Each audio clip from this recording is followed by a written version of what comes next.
Semuanya dibuat kaget. Shin Tae-yong panggil Elkan Baggett dan pemain langganan tim senior untuk Piala AFF. Begini penjelasannya. Memang beda kelas.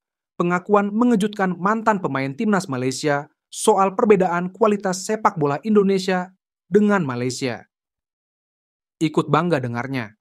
Pelatih kiper timnas Indonesia langsung ngomong gini tentang performa Maarten Paes di laga versus Arab Saudi. Cukup subscribe dan aktifkan tombol notifikasinya agar kalian tidak ketinggalan informasi putar timnas Indonesia dari kami.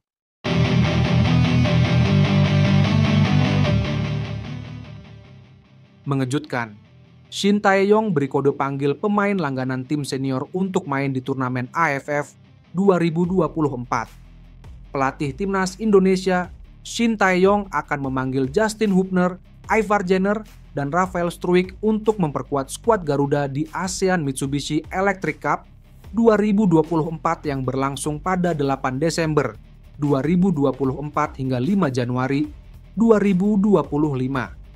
Konfirmasi itu disampaikan asisten pelatih timnas Indonesia, Nova Arianto. Ada beberapa pemain dari luar yang kita panggil seperti Justin, Ivar, dan Rafael.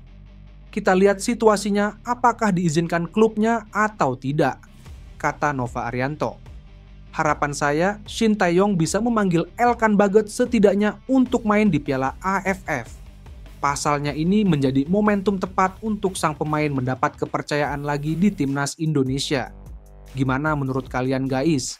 Setuju atau tidak jika Elkan Baggett kembali ke timnas Indonesia? Di sisi lain, seperti yang diungkap Nova Arianto di atas, meski dipanggil tidak ada jaminan Justin Hubner dan kawan-kawan gabung timnas Indonesia. Sebab ASEAN Mitsubishi Electric Cup 2024 bukanlah turnamen resmi FIFA, sehingga klub tidak wajib melepas sang pemain ke tim nasional. Shin Tae-yong sebelumnya mengonfirmasi menggunakan pemain-pemain yang berusia di bawah 22 tahun untuk mengarungi ASEAN Mitsubishi Electric Cup 2024. Sejumlah pemain yang dipanggil pun sudah di-spill klubnya masing-masing. Mayoritas pemain yang dipanggil merupakan ex-pemain andalan Shin Tae-yong saat menangani timnas Indonesia U20 pada 2022 sampai 2023. Beberapa di antaranya Muhammad Ferrari, Robby Darwish, Kakang Rudianto, Ronaldo Kuateh, hingga Hoki Caraka. Pemain yang baru saja 2 kali membobol gawang Arab Saudi, Marcelino Ferdinand, juga masuk ke dalam daftar ini. Selain nama-nama di atas, Shin Tae-yong juga memanggil 2 pemain senior demi meningkatkan kualitas tim, yakni Asnawi Mangkualam dan Pratama Arhan. Menarik menanti siapa saja pemain yang akhirnya bisa gabung skuad timnas Indonesia di ASEAN Mitsubishi Electric Cup 2024. Di ASEAN Mitsubishi Electric Cup 2024, timnas Indonesia tergabung di grup B bersama Myanmar, Laos, Vietnam, dan Filipina. Timnas Indonesia dijadwalkan tandang ke markas Myanmar dan Vietnam, serta menjamu Laos dan Filipina. Nantinya hanya juara dan runner-up grup yang diizinkan lolos ke semifinal ASEAN Mitsubishi Electric Cup 2024. Iri lihat Indonesia maju. Mantan pemain timnas Malaysia sampai lakukan hal ini demi kemajuan sepak bola di Malaysia. Begini penjelasannya. Mantan pemain nasional Malaysia Azlan Johar mengatakan, Indonesia telah bangkit melakukan revolusi dalam pengelolaan sepak bola negaranya setelah sempat diskors FIFA selama setahun pada tahun 2015. Menurutnya, Malaysia juga perlu melakukan revolusi serupa dalam manajemen sepak bola. Dia meminta individu yang sudah tidak mampu lagi berkontribusi untuk segera meninggalkan industri sepak bola Malaysia. Kebangkitan timnas Indonesia yang luar biasa terjadi setelah mereka diskors oleh FIFA.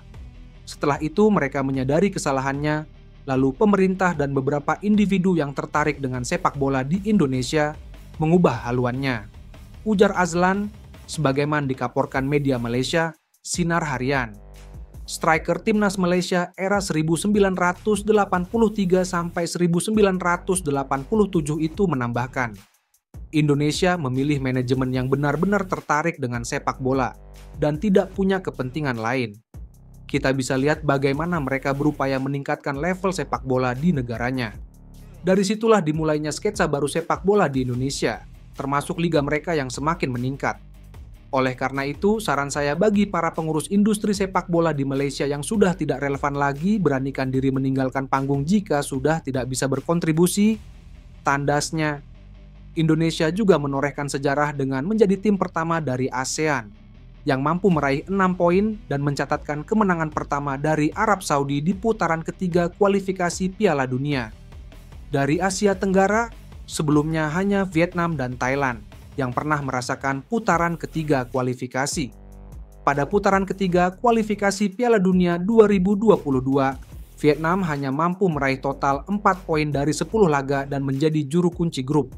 Sebelum itu, Thailand malah cuma meraih 2 poin dari total 10 pertandingan dan menjadi juru kunci. Aslan Johar mengakui sepak bola Malaysia sudah benar-benar tertinggal jauh jika dibandingkan dengan Indonesia. Kita harus iri dengan Indonesia dan belajar dari kesalahan agar bisa bersaing dengan mereka. Bagi saya, di sepak bola Malaysia, setiap hari kita tertinggal. Kalau satu hari diibaratkan satu jengkal, maka kita sudah tertinggal sangat jauh. Mereka sudah ganti mobil, kita juga sudah ganti mobil, tapi orang-orang yang masih berada di depan ganti mesin dan pengemudi, ujar pria berusia 61 tahun itu. Dari sisi peringkat FIFA, timnas Malaysia kini berada di urutan ke-133. Indonesia unggul 3 level dari mereka di posisi ke-130. Respect. Martin Paes dapat pujian dari sang pelatih di timnas Indonesia usai tampil gemilang melawan Arab Saudi. Pelatih kiper timnas Indonesia, Yoo Jae-hoon, memuji kerja keras para pemain saat menundukkan Arab Saudi pada kualifikasi Piala Dunia 2026. Kredit khusus diberikan kepada Martin Paes. Timnas Indonesia memetik kemenangan 2-0 atas Arab Saudi pada matchday ke-6 putaran ketiga kualifikasi Piala Dunia 2026 zona Asia di Stadion Gelora Bung Karno. Selama 90 menit di lapangan, Martin Paes tampil sangat baik dengan melakukan beberapa kali penyelamatan krusial. Kehadiran kiper FC Dallas itu membuat barisan pertahanan timnas Indonesia jadi percaya diri. Pertama, terima kasih kepada 3 kiper semua yang ada di timnas Indonesia. Bisa menang karena persiapan kami sangat bagus untuk menghadapi Arab Saudi, ujar Yoo Jae-hoon kepada bola.com. Martin Paes akhirnya mencatat clean sheet keduanya untuk timnas Indonesia. Sejak dinaturalisasi pada April lalu, kiper berusia 26 tahun itu sudah mengepak 6 caps atau 540 menit bermain. Penjaga gawang kelahiran Nijmegen, Belanda itu mendapat rating 7,8 versi FOTMOB.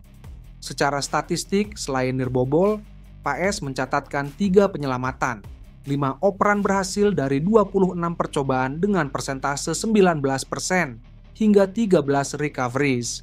Memang Martin Paes punya banyak pengalaman dan dia orangnya sangat profesional untuk jaga kondisi dan mental saat bertanding, puji Yoo Jae-hoon.